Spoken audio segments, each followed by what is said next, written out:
When the Phone Rings has been a new delight since its release. What an ending! HeeJoo and SaEon are finally warming up to one another, gradually gravitating towards being on the same page.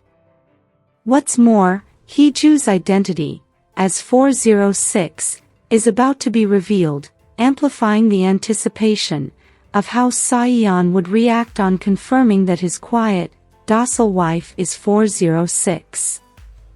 Meanwhile, the recently concluded episode 5 didn't only leave the viewers reeling, but also revealed some hidden clues you might have missed. Stick around as we break down jaw-dropping theories, decode hidden clues, and predict what's coming next. But first, don't forget to subscribe to this channel and turn on your notification bell to be among the first to see our content. Thanks. As I speculated in a previous video, SaEon had seen the police dash cam, where HeeJoo spoke, before the interview. This was why he asked her if she could talk during the interview. What's more, the last episode highlighted SaEon's feelings for HeeJoo. He subconsciously loves his wife, hence, his feeling of betrayal that she kept such a secret from him. He also stood up for her to her mother. He had thought that marrying HeeJoo would liberate her from the shackles of her family. So he was sad to learn of their strong hold on her, even in his house. Did you notice that his phone's wallpaper is a red sky? This is because the red sky reminds him of HeeJoo's swollen cheeks, when he saved her from a dog as a child. This indicates that he's always had a care and soft spot for HeeJoo.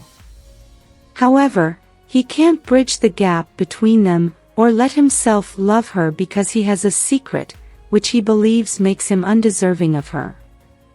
If you noticed, during his imaginary confrontation, he created a scenario where HeeJoo asked him if he has nothing he's hiding from her.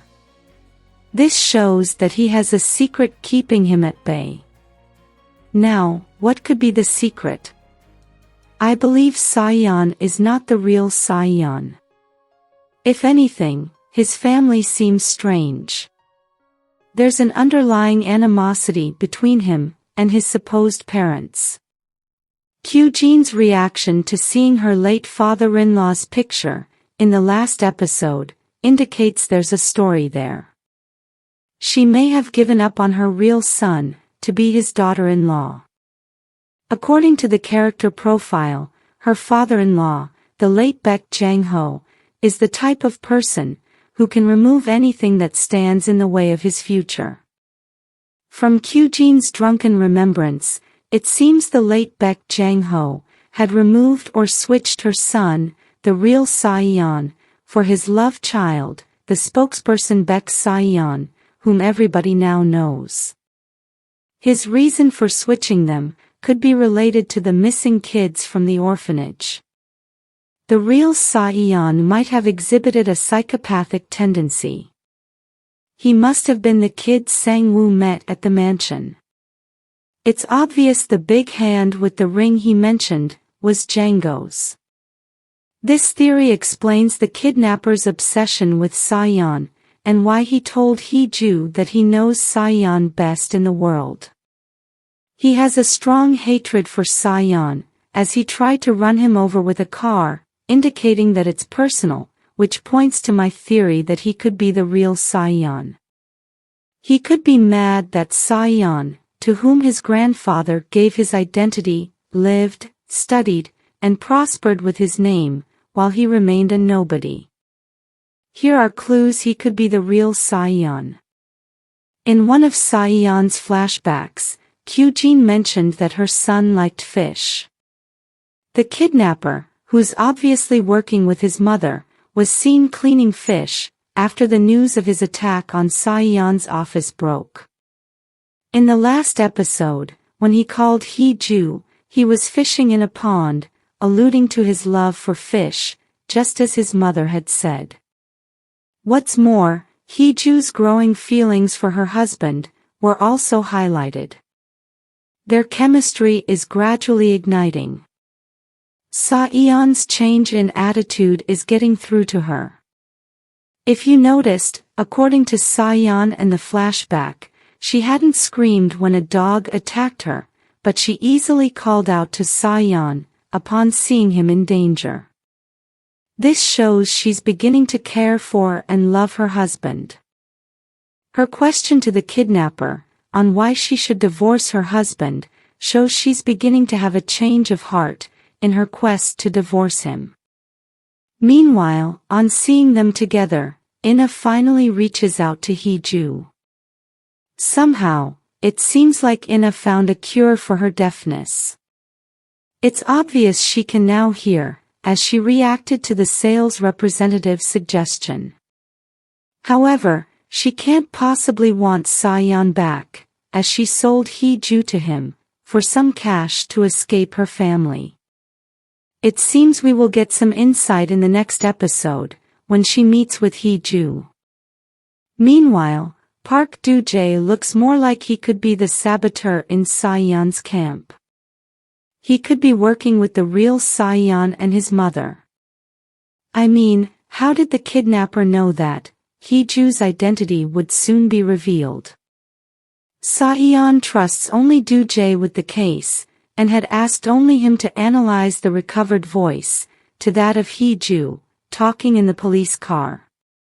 He could be in this, because of the missing kids case from the orphanage. At the end of the last episode, HeeJoo and SaEon mistakenly share a moment, and from the preview for the next episode, it looks like they will cuddle and sleep on the floor till the next morning. Happy times are ahead. Finding out that his wife could be the infamous 406, SaEon took more liquor than he normally would.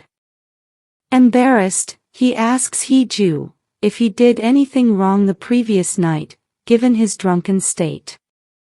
The fact that they are sharing breakfast shows the change in their relationship, as SaEon usually left before HeeJoo woke in the morning. HeeJoo, remembering their accidental kiss, smiles coyishly at his question. At work, SaEon is concerned about what it'd mean if HeeJoo is really 406. HeeJoo finally meets with Ina.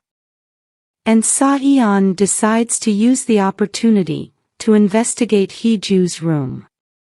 There, he finds the infamous grater, just as HeeJoo returns home. They both tumble onto the bed, creating a tense atmosphere between them. Not knowing her ruse is up, HeeJoo calls SaEon as usual, by 10. He asks her what HeeJoo wants, promising to give her everything. True to his words, he takes care of her, on their way to an official retreat. At the retreat, he pays her attention, looks out for her, and takes care of her. They even end up winning a competition as a team. However, tragedy strikes as HeeJoo falls off a cliff. Maybe, she might have been pushed by someone.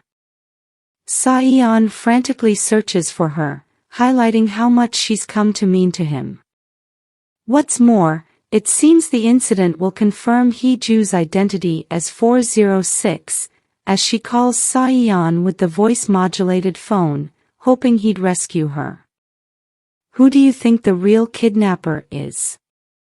Drop your wildest theories in the comments section below. If you liked this content, give it a like, share, subscribe, and turn on your notification bell for all things wonderfully K-drama. Thanks for watching, bye.